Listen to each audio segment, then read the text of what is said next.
শীত শীত লাগে রে, বড় শীত শীত লাগে রে, একা থাকা যায় না। এককালে এই বয়সেও তাদের বিয়ে দিত না, এমনকি তারা তাদের বিয়ের কথা বাড়িতেও বলতে পারতো না। শীতের সময় যে তাদের খুব করে একটা জামাই দরকার, সেটা না বলে বলতো তাদের শীত শীত লাগে আর একা থাকা যায় না। আবার যদি কেউ বলতো হয় না, তারা মান সুলেমানের ভয়ে বলতো না। যদি জোর করেও বলতো আয় বলছি, ওই বয়সেও সাহস পেত না, যা তাদের মুখের কথা শুনেই বোঝা যায় না বাবা না। কিন্তু এখনকার আন্ডা বাচ্চাকে যদি ভুল করেও বলে তোর তো নাকে টিপ দিলে দুধ পড়বে রে, এটি মুখের উপর ঠাস করে বলে দেবে। কোথায় টিপলে কি বের হয় এটাই তো জানেন না। মানে এই কথা শোনার পর আমি চিৎকার করে কাঁদিতে চাহিয়া করিতে পারিনি চিৎকার।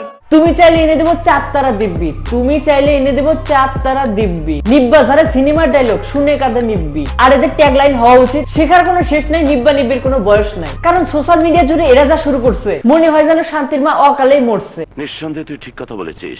যারা দুধের দাঁত পড়ার আগে পা পিছলে প্রেমে পড়ে, হরলিক্স কে ঘুমানোর বয়সে কিসকে ঘুমাতে যায়, তারপর ভিডিও কলে পা ঘষাঘষি করার পর বাচ্চা ছেলে হবে নাকি মেয়ে, আবার তার নাম কি হবে তা নিয়ে যখন ভারত বাংলা সিরিয়ালের মতো মহাপর্ব হয়ে যায়, তাদের নিয়ে হবে আজকের সিনেমা। সো কথা কম কাজ বেশি, হবো ছাত্র থেকে গুরু, জাত বাঙালি ধৈর্য কম। চলো ভিডিও করে শুরু। চল হাট্টি বহন কি লোড়ি, চল হাট্টি বহন কি লোড়ি, চল হাট্টি বহন। आपके प्यार में हम संवरने लगे, देख के आपको हम निखरने लगे। এমনি কি নাম দিছে নিব্বা নিবিড় সিনেমা, মানে সিনেমা শুরু হতে না হতে রোমান্টিক দৃশ্য শুরু। এখন এদের যা অবস্থা তাতে করে এদের ভিডিওর নিচে লিখে দেওয়া উচিত ডোন্ট ট্রাই দিস এট বলিউড। মানে বসতে হবে, তারপর আরেকজনের ডিসপ্লের দিকে তাকায় উপরে উঠে ঘাড়ে মাথা রাখার সময় ওড়না ফেলে দিতে হবে, এটাও তারা জানে। ছোটবেলায় বর বউ খেলবে এটাই স্বাভাবিক, কিন্তু তার ধরন যে এতটা পাল্টাবে এটা জানা ছিল না। তবে এটা সত্য, এদের চুল গজানোর আগে পেকে দক্ষিণে ধরছে। অবশ্যই শুরুতেই বলছিলাম যে বয়সে বলার কথা, মা তো খালি দাও না, চেটে চেটে খাবো। এই বয়সে সাকাকে ব্যাকা হয়ে বিরহের কথা বলে। আমার খুব করে মনে হয় এরা আমাদের বিশিষ্ট সাকাকর বাপ্পারাজ ভাইয়ের বংশধর। আমি বিশ্বাস করি না, আমি বিশ্বাস করি না। আপনি বিশ্বাস করবেন না যে এইটা আমরা জানতাম। আগে নিজে দেখেন তারপর কি বলবেন বলেন। যাকে আমি ভালোবাসেছি কে আমার নাই, যাকে আমি ভালোবাসছি ও আমার নাই, যাকে আমি ভালোবাসি না ও আমার কাছে। এটা আমার কি করার উচিত? তুমি আমার কত। मेरे पास कोई अल्फाज नहीं है, मुझे माफ कर दे आप लोग सारे, मुझे छुट्टी दे दे। আপনি এখনই বিদায় নিয়ে কি করবেন? এদের সঠিক শিক্ষার জন্য আগে স্কুলে পাঠান, তারপর বিদায় হন। ওকে ওকে 2 days later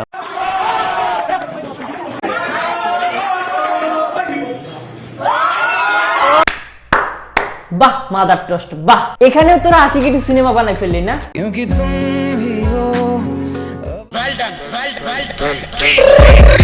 এই সময় ছেলে মেয়ে এক করলে এদের অ্যান্টেনায় সিগন্যাল পাওয়া শুরু করে। আর আশেপাশের গুলার উৎসাহ দেখে মনে হচ্ছে বহু কষ্ট করে অ্যান্টেনায় বাস লাগিয়ে ঠিকঠাক মতো পিটিভিতে মুভি দেখতে পারতেছে। যা বোঝার বুঝে গেছি, এদের আলাদা করেন আর মেয়েদের গার্লস স্কুলে পাঠানোর ব্যবস্থা করেন। 2 days later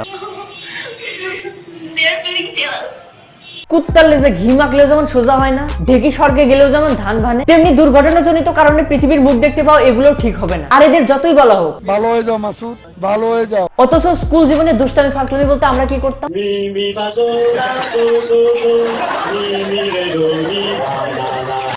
প্রফেসর বোন please now is first minute I love you guide হাত করবে। হাত কর আই লাভ ইউ, এটারে বলতেছে আই লাভ ইউ। হেডের প্রেম হয়ে যাচ্ছে আর এইদিকে আমি এখনো সিঙ্গেল। সঙ্গ দোষী লোহাবাসী আর ম্যাক্সিমাম ছেলে মেয়ে নষ্টের পিছনে এই বাজে সঙ্গীরাই যথেষ্ট, যা বিগত ভিডিওগুলো দেখলেই বোঝা যায়। প্রত্যেক বাবা মার উচিত ছেলে মেয়ে কাদের সাথে মিশতেছে এটা খুব ভালো করে খেয়াল রাখা। আর এর চাইতে ভালো একটি দিক হলো ছেলে মেয়ের সাথে বন্ধুর মতো মেশা, তাতে করে তাদের ভুল করার প্রবণতা অনেকটাই কমে যায়। এবার অফ টপিকে কিছু কথা বলি। প্রেম ভালোবাসা জীবনের একটা পার্টি বলা চলে, কারণ অধিকাংশ মানুষের জীবনে এটা হয়ে থাকে। তবে তারও একটা সময় থাকে, ও সময় এই সস্তা আবেগ একসময় জীবনের কাল হয়ে দাঁড়ায়। প্রাপ্ত বয়সের আগে যারা এসব লুতুপুতু ভালোবাসায় জড়ায় তাদের শেষটা হয় মেয়ের অন্যের সাথে বিয়ে হতে দেখা, আর এদিকে পড়াশোনা ফাঁকে মেরে হাতে হারিকেন পিছে বাস। তাই নিজেও সাবধান আর গার্ডিয়ানরাও সতর্ক থাকবেন। মানে আমার প্রেম হয় না কেন? আমার মূলত দুইটা কারণে প্রেম হয় না। এক হচ্ছে কেউ আমারে পটাইতে পারে না, আর দুই আমি কাউরে পটাইতে পারি না। এই মেয়ে আমার জিএফ হবা? এক থাপ্পড়ে সব গাল ফাড়ে দিব। তুই আমাকে চিনস? আর আমি ছোট মেয়ে, তুই আমাকে আমি জেফের মতো লাগি? বুড়া বেটা আমার সাথে করতে আসস, আমার মা তোকে মার ফেলবে। गजब बेइज्जती है। সো কেমন লাগলো আমাদের আজকের এই ভিডিওটি তা অবশ্যই কমেন্ট বক্সে লিখে ফেলো। ভিডিওটি ভালো লাগলে একটি লাইক, কমেন্ট এবং বন্ধুদের মাঝে শেয়ার করতে ভুলবেন না। আপনি যদি প্রথমবারের মতো আমাদের চ্যানেলে হয়ে থাকেন তাহলে প্লিজ সাবস্ক্রাইব করে বেল আইকনটি অন করে রাখুন। আমাদের পূর্ববর্তী ভিডিওগুলো পেতে আই বাটনে ক্লিক করে দেখে নিতে পারেন। আমার সাথে সরাসরি যোগাযোগ করতে ইনস্টাগ্রামে ফলো কিংবা ফেসবুকে অ্যাড করে নিতে পারেন। আমাদের সকল আপডেট আমাদের অফিসিয়াল ফেসবুক পেজে দেওয়া থাকবে। দেখা হচ্ছে পরবর্তী ভিডিওতে। ধন্যবাদ।